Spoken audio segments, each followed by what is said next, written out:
வணக்கம். நான் உங்கள் திரு எக்ஸலன்ஸ் ஐஏஎஸ் அகாடமிலிருந்து சிற்பத்தை செதுக்கு 2025 சீரியஸ் பார்த்துட்டு இருக்கோம். அதில் ப்ரீவியஸ் இயர் கொஸ்டின் பாலிட்டி பார்த்துட்டு இருக்கோம்.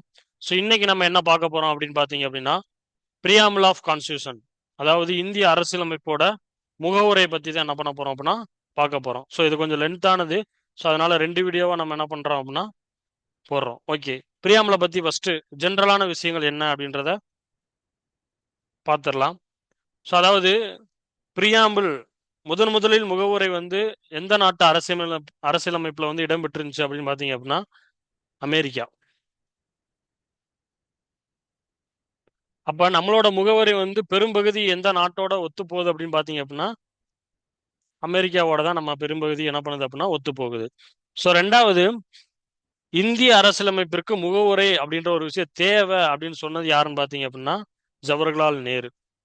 ஸோ இதுக்காண்டி தான் 1946 டிசம்பர் 13, அதாவது அரசியலமைப்பு நிர்ணய சபையோட 3வது கூட்டம் நடக்கும். ஸோ பழைய வீடியோல நான் சொல்லியிருப்பேன். அந்த டிசம்பர் 13 பார்த்தீங்க அப்படின்னா குறிக்கோள் தீர்மானம் அப்படின்ற ஒரு விஷயத்த அரசியலமைப்பு நிர்ணய சபை ஏத்துக்கிட்டாங்க.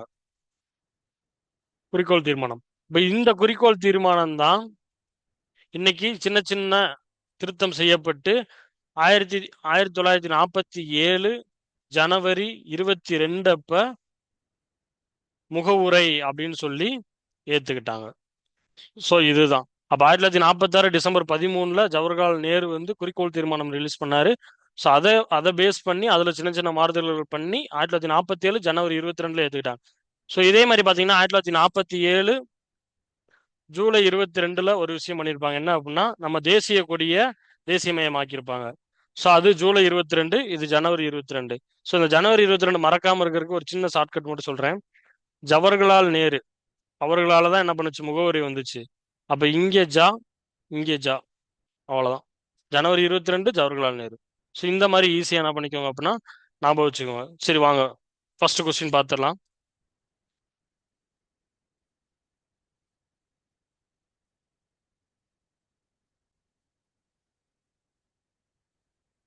ஃபர்ஸ்ட் கொஸ்டின், கீழ்கண்ட எந்த நாட்டு அரசியலமைப்புடன் இந்திய அரசியலமைப்பின் முகவுரை பெரும்பகுதி ஒத்துள்ளது? ஸோ நான் அங்கேயே சொன்னேன்,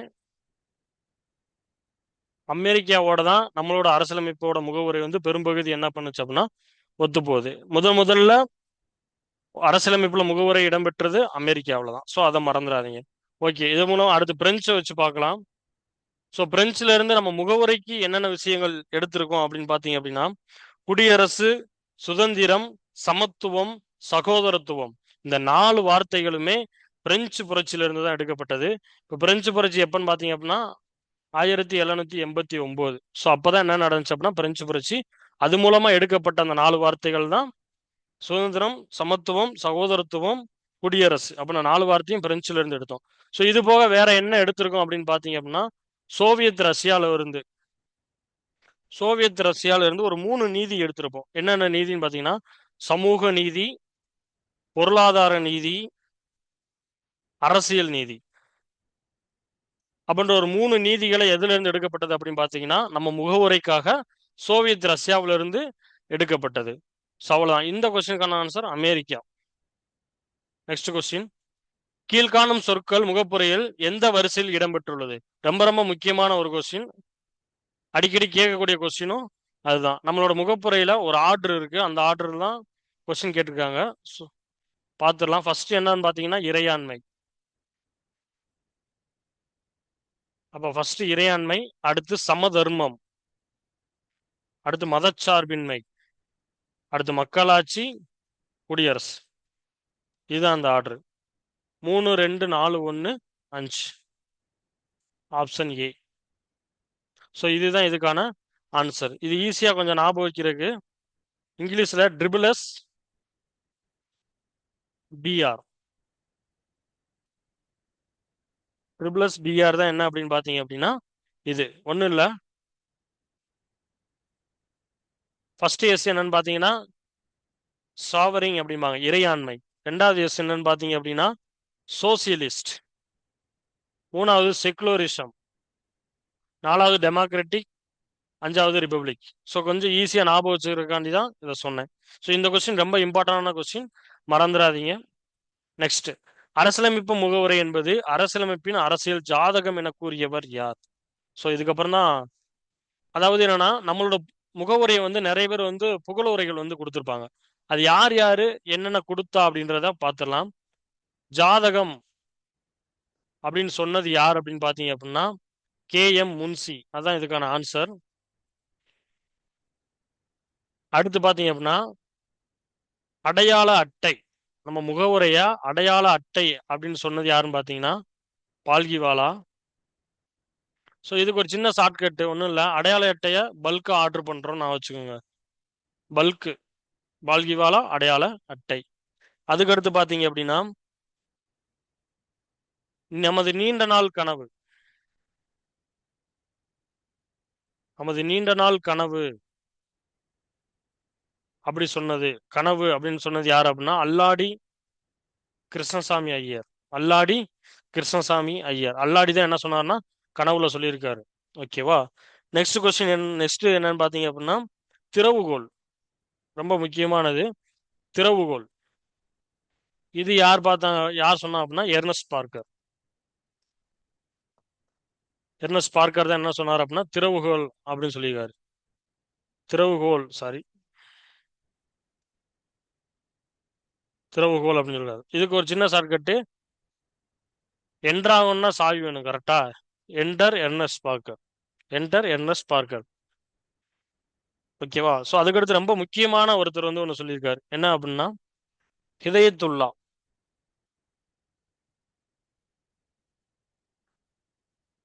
ரொம்ப ரொம்ப முக்கியமான ஒருத்தர். இவர் என்ன சொல்லியிருக்காரு அப்படின்னா நம்மளோட முகவுரை அமெரிக்காவோட முகவுரை போல் உள்ளது, அதே மாதிரி அமெரிக்காவோட முகவுரையோட சிறப்பானதாக இந்தியாவோட முகவுரை உள்ளது அப்படின்னு சொல்லியிருக்காரு.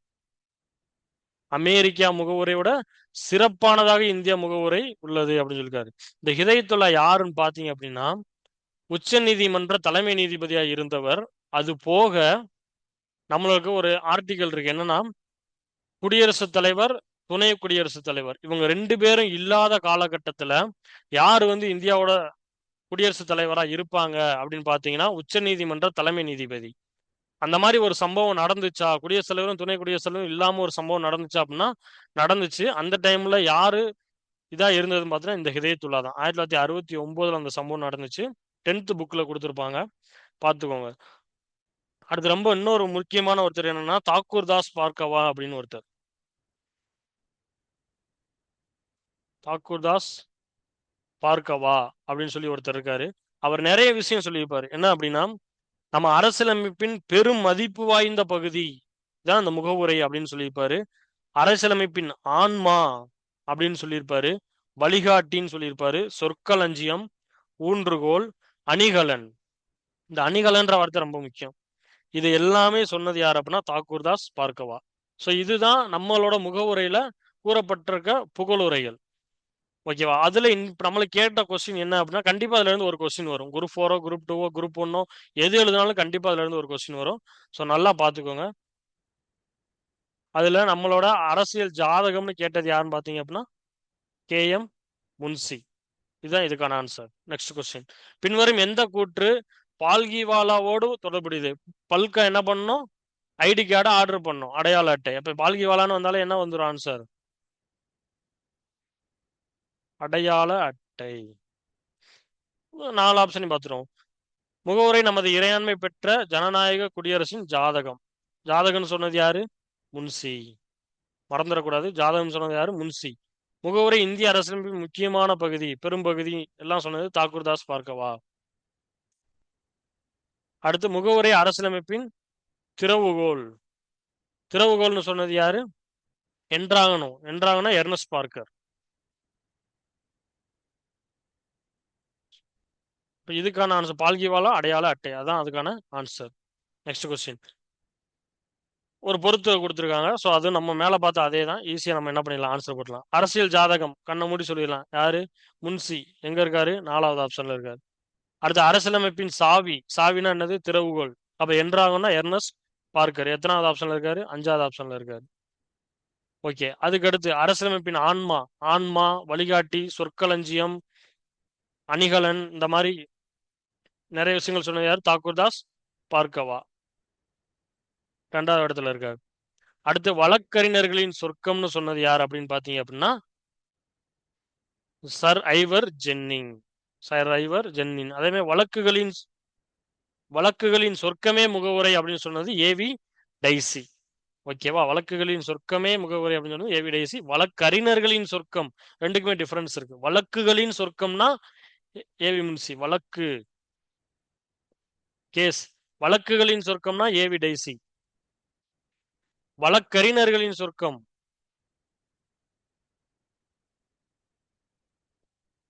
ஜென்னிங். ஓகேவா? ஸோ நான் இதுல நம்ம எல்லாரோட புகழுரையும் பார்த்தாச்சு. இதுக்கு மேல புகழுரைகள் இல்லை. ஓகேவா? ஈஸியா இதுல இருந்து கேட்டா நம்ம ஆன்சர் பண்ணிடலாம். ஸோ அதான் நம்மளோட டார்கெட். ஓகே. 4, 5, 2, 1. 3வது ஆப்ஷன்ல இருக்கு பாத்தீங்களா? சி. 4, 5, 2, 1. ஓகே. Next question. இந்திய அரசியலமைப்பின் முகவுரையில் மதச்சார்பின்மை கொள்கை பின்வருவனவற்றின் எந்த சட்டத்திட்டத்தின்படி கூட்டப்பட்டது? ஒண்ணுமே இல்ல. இதுல இருந்து நம்ம புரிஞ்சுக்க வேண்டிய ஒரே ஒரு விஷயம் என்ன அப்படின்னா, முகவுரை. முகவுரை இது வரைக்கும் எத்தனை தடவை திருத்தி இருக்காங்கன்னு பாத்தீங்கன்னா ஒரே ஒரு முறை தான் என்ன பண்ணியிருக்காங்க, முகவுரை திருத்திருக்காங்க. அது எப்பன்னு பாத்தீங்கன்னா 42வது சட்ட திருத்தத்தின் மூலம் 1976ல ஒரே ஒரு தடவை முகவுரைய திருத்திருக்காங்க. ஸோ அது மூலமா சேர்க்கப்பட்டது ஒன்றும் இல்லை. 1950 ஜனவரி 26 அன்னைக்கு நம்மளோட அரசியலமைப்பை வந்து என்ன பண்ணோம் அப்படின்னா நடைமுறை கொண்டு வந்தோம். அப்ப நம்ம அரசியலமைப்புல இருந்த முகவுரையில இருந்த வார்த்தைகள் என்னன்னு பாத்தீங்கன்னா இறையாண்மை, மக்களாட்சி, குடியரசு. இந்த 3 தான் இருந்துச்சு. அப்ப இதுக்கப்புறம் ஒரு 3 வார்த்தைகள் என்ன பண்ணாங்க அப்படின்னா நம்ம முகவுரையில என்ன பண்ணாங்க, சேர்த்தாங்க. அதுதான் 1942 சட்ட திருத்தம் மூலமா 1976ல சேர்க்கப்பட்டது. இந்த 3 வார்த்தைகள் என்னென்னு பாத்தீங்க அப்படின்னா சமதர்மம், மதச்சார்பின்மை, ஒருமைப்பாடு. இதுல இருந்து நிறைய கொஸ்டின் வித்தியாசமா கேட்பாங்க. சமதர்மம், மதச்சார்பின்மை, ஒருமைப்பாடு. இந்த 3 வார்த்தைகள் தான் என்ன பண்ணாங்க அப்படின்னா 1976ல 42வது கான்ஸ்டியூஷன் அமெண்ட்மெண்ட் ஆக்ட் மூலமா சேர்க்கப்பட்டது. ஓகேவா? ஸோ அதுதான் இங்க கேட்டிருக்காங்க. முகவுரையை பத்தி ஆர்டிகல் என்ன, வருஷம் என்னன்னு கேட்டாலும் இந்த 42 1976 மட்டும் தான், வேற எதுவுமே கிடையாது. ஓகேவா? அப்ப ஆப்ஷன் பி. நெக்ஸ்ட் பார்த்தலாம். இந்திய அரசியலமைப்பில் சமய சார்பற்ற வார்த்தையின் அர்த்தம் என்ன? சமய சார்பற்றன்னு சொல்றோம்ல, அதுக்கு என்ன மீனிங் அப்படின்னு சொல்லி கேக்குறாங்க. பார்த்துடலாம். அரசு அனைத்து மதங்களையும் காக்கின்றது. ஆமா, எல்லா மதத்தையுமே காக்குது. எந்த அரசும் எந்த மதத்தையும் தனியாக உயர்த்தக்கூடாது. ஆமா, தனியா ஒரு மதத்தை மட்டும் உயர்த்துனா அது வந்து என்னன்னா சமய சார்பு நாடாயிரும். அதுக்கு எக்ஸாம்பிள் என்னன்னு பாத்தீங்க அப்படின்னா நம்ம பக்கத்துல இருக்கக்கூடிய பாகிஸ்தான், பூடான், இது எல்லாமே ஒரு சமய சார்பு நாடு. ஓகேவா? அவங்க வந்து அதுக்கடுத்து சமய சார்பற்ற என்ற சொல் அரசியலமைப்பின் அடிப்படையாகும். ஆமா, சமய சார்பற்ற என்ற சொல் அரசியலமைப்போட அடிப்படையா இருக்கணும். இது கரெக்ட். அடுத்த ஸ்டேட்மெண்ட் என்ன, அரசு அனைத்து மதங்களையும் புறக்கணிக்கிறது. கடைசி வார்த்தையை நல்லா பார்க்கணும். எல்லாம் அனைத்து மதங்களையும் புறக்கணிக்குதா? இல்ல, எல்லா மதத்தையும் ஒன்னா பாக்குது. அவ்வளவுதான், புறக்கணிக்கலாம் இல்ல. அப்ப இந்த ஸ்டேட்மெண்ட் என்னவா இருக்கு? தப்பா இருக்கு. அப்ப இதுக்கான ஆன்சர் என்ன? 1, 2, 3 சரி, 4 தவறு. ஆப்ஷன் சில இருக்கு பாருங்க. 1, 2, 3 சரி, 4 மட்டும் தவறு. ஓகே. Next question. எந்த ஆண்டு இந்திய அரசியலமைப்பின் முகவரை திருத்தம் செய்யப்பட்டது? அப்பயே சொல்லிட்டேன், எது கேட்டாலும் 1976 தான். 1976ஆம் ஆண்டு இந்திய அரசியலமைப்பின் முகவரியில் சமய சார்பற்ற என்ற வார்த்தை எத்தனையாவது அரசியலமைப்பு சட்ட திருத்தத்தின்படி சேர்க்கப்பட்டது? சமதர்மம், சமய சார்பற்ற, ஒருமைப்பாடு, இந்த 3மே 42வது அமெண்ட்மெண்ட் படி. இதுல ஒரே ஒரு விஷயம் இருக்கு. என்னன்னு பாத்தீங்க அப்படின்னா 1974ல ஒரு கேஸ் நடக்குது. 1974ல ஒரு கேஸ் நடக்குது. அந்த கேஸ்ல என்ன சொல்லிட்டாங்கன்னா இந்தியாவோட அரசியலமைப்புல சமய சார்பற்றன்ற வார்த்தையே இல்லையே அப்படின்னு சொல்லி தீர்ப்பு வந்துச்சு. அதனாலதான் என்ன பண்ணாங்க அப்படின்னா 1976ல சமய சார்பற்ற அப்படின்ற வார்த்தை என்ன பண்ணாங்க, இதுல சேர்த்தாங்க. ஞாபகம் வச்சுக்கோங்க. ஓகே. அடுத்த கொஸ்டின். இந்திய அரசியலமைப்பின் முகவுரையில் உள்ள சோசியலிஸ்ட் என்ற வார்த்தையுடன் தொடர்புடைய அரசியல் சாசன திருத்த சட்டம். எல்லாத்துக்கும் ஒரே தான். சோசியலிஸ்ட்னா என்ன? சமதர்மம். சோசியலிஸ்ட்னா சமதர்மம். 42வது கான்ஸ்டியூஷன் அமெண்ட்மெண்ட் ஆகும். Option C. நெக்ஸ்ட், பின்வருவனவற்றில் எது மாநிலத்தின் இன்றியமையாத பண்பாகும்? ரொம்ப முக்கியமான ஒரு கொஸ்டின். ஒரு ஸ்டேட்டோட இன்றியமையாத பண்பு என்னன்னு கேட்டீங்கன்னா, ஜனநாயகமா, மதச்சார்பின்மையா, இறையாண்மையா, பொதுநல கோட்பாடான்னு பாத்தீங்கன்னா இறையாண்மை. இறையாண்மை தான் ஒரு மாநிலத்தோட இன்றியமையாத பண்பு. அந்த இறையாண்மை பத்தி ஒரு சின்ன சின்ன விஷயங்கள் நம்ம என்ன பண்ணிக்கிறோம் அப்படின்னா தெரிஞ்சுக்கிறோம். ஒன்றும் இல்லை. இறையாண்மை அப்படின்றது எந்த மொழிச்சொல் அப்படின்னு பார்த்தீங்க அப்படின்னா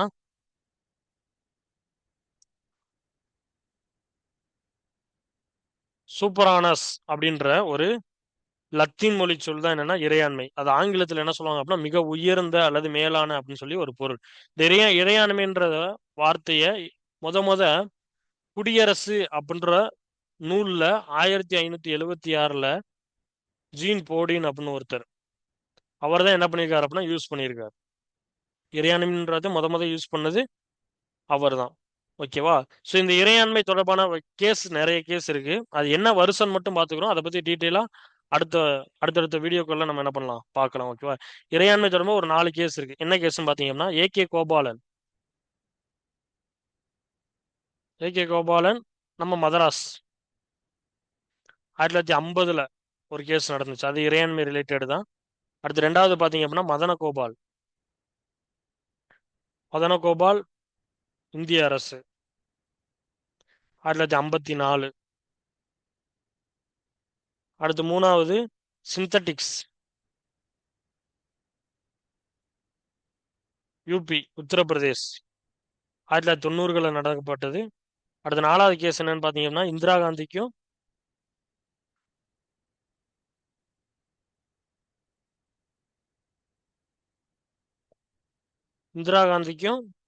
ராஜ் நாராயணன் அப்படின்ற ஒருத்தருக்கும் நடக்கும். ஸோ இது 1975ல நடந்த கேஸ். இந்த 4 கேஸுமே இறையாண்மை ரிலேட்டடா இருக்கக்கூடிய கேஸ். இன்னைக்கு நீங்க குரூப் 1 படிக்கிறீங்க அப்படின்னா இந்த 4 கேஸை பத்தி டீட்டெயிலா தெரிஞ்சுக்கணும். நம்ம இந்த 4 கேஸையும் டீட்டெயிலா ஒரு வீடியோல என்ன பண்ணுவோம், கண்டிப்பா போடுவோம். நெக்ஸ்ட், இந்தியாவின் முழுமையான இறையாண்மை அதிகாரம் பெற்றிருப்பது யார்? இந்திய பிரதமரா, இந்திய குடியரசுத் தலைவரா, தேர்ந்தெடுக்கப்பட்ட இந்திய தலைவர்களா? யாருமே கிடையாது. இந்திய மக்கள் தான் இறையாண்மையோட உண்மையான அதிகாரம் பெற்றவர்கள். இந்திய மக்கள் தான் இதுக்கான ஆன்சர். 1976ஆம் ஆண்டின் அரசியல் சாசன திருத்த சட்டம் மூலம் முகவரியில் திருத்தம் செய்யப்பட்டு டேஷ் டேஷ் மற்றும் டேஷ் சொற்றொடரில் சேர்க்கப்படும். 3 வார்த்தை சேர்க்கப்பட்டதுன்னு சொன்னேன். கரெக்டா? சமதர்மம், மதச்சார்பின்மை, ஒருமைப்பாடு. சோசியலிஸ்ட், செக்குலர், இன்டெகிரிட்டி அப்படின்ற ஒரு 3 வார்த்தைகள் தான் என்ன பண்ணுச்சு சேர்க்கப்பட்டது. மக்களாட்சி, குடியரசு அப்படின்றது ஆல்ரெடி இருந்துச்சு. 1950 ஜனவரி 26ல அரசமைப்பு நடைமுறைக்கு வந்தப்பயே மக்களாட்சி, குடியரசுன்ற வார்த்தை இருந்துச்சு. சேர்க்க அந்த 3 வார்த்தைகள் தான் என்ன பண்ணுச்சு சேர்க்கப்படும். அப்ப ஈஸியா நம்ம கொஸ்டின் என்ன பண்ணலாம், எலிமினேட் பண்ணலாம். பாருங்களேன், இங்க குடியரசு மக்களாட்சின்னு வருது. அப்ப 1950ல ஆல்ரெடி இருந்துச்சு. அப்ப இது வராது. அடுத்ததுல மக்களாட்சி வந்திருக்கு. அப்ப இதுவும் வராது. அடுத்ததுல குடியரசுன்னு வந்திருக்கு. அப்ப இதுவும் வராது. கரெக்டா? மிச்சம் 3 எலிமினேட் பண்ணிட்டா சி ஆன்சர். அடுத்து, சமய சார்பின்மை என்னும் சொல் டேஸ் மொழியிலிருந்து வந்தது. சமய சார்பின்மை அப்படின்றது எந்த மொழியிலிருந்து? செக்குலர் அப்படின்ற வார்த்தை வந்து ஆங்கிலம். ஓகேவா? அப்ப இந்த வார்த்தை எதுல இருந்து வந்துச்சு அப்படின்னா லத்தீன் மொழி. செக்குலம் அப்படின்ற லத்தீன் மொழியிலிருந்து வரப்பட்டதான் என்ன அப்படின்னா இந்த சமய சார்பின்மை அப்படின்ற வார்த்தை. இது வந்து என்ன மீனிங் அப்படின்னா எந்த மதத்தினையும் ஆதரிக்கவும் இல்லை, எதிர்க்கவும் இல்லை அப்படின்றதான் இதுக்கான meaning. Okay, next question. Okay, question எல்லாம் முடிச்சிட்டோம். ஸோ பார்ட் 2ல அடுத்த பிரியாமலுக்கு ரிலேட்டடா இருக்கக்கூடிய பேலன்ஸ் கொஸ்டின் எல்லாமே பார்ட் 2ல பார்ப்போம். இந்த வீடியோ பிடிச்சிருக்குன்னு நினைக்கிறேன். பிடிச்சிருந்தா சப்ஸ்கிரைப் பண்ணுங்க, பெல் ஐக்கானை கிளிக் பண்ணுங்க. நெக்ஸ்ட் வீடியோவில் சந்திப்போம். தேங்க்யூ.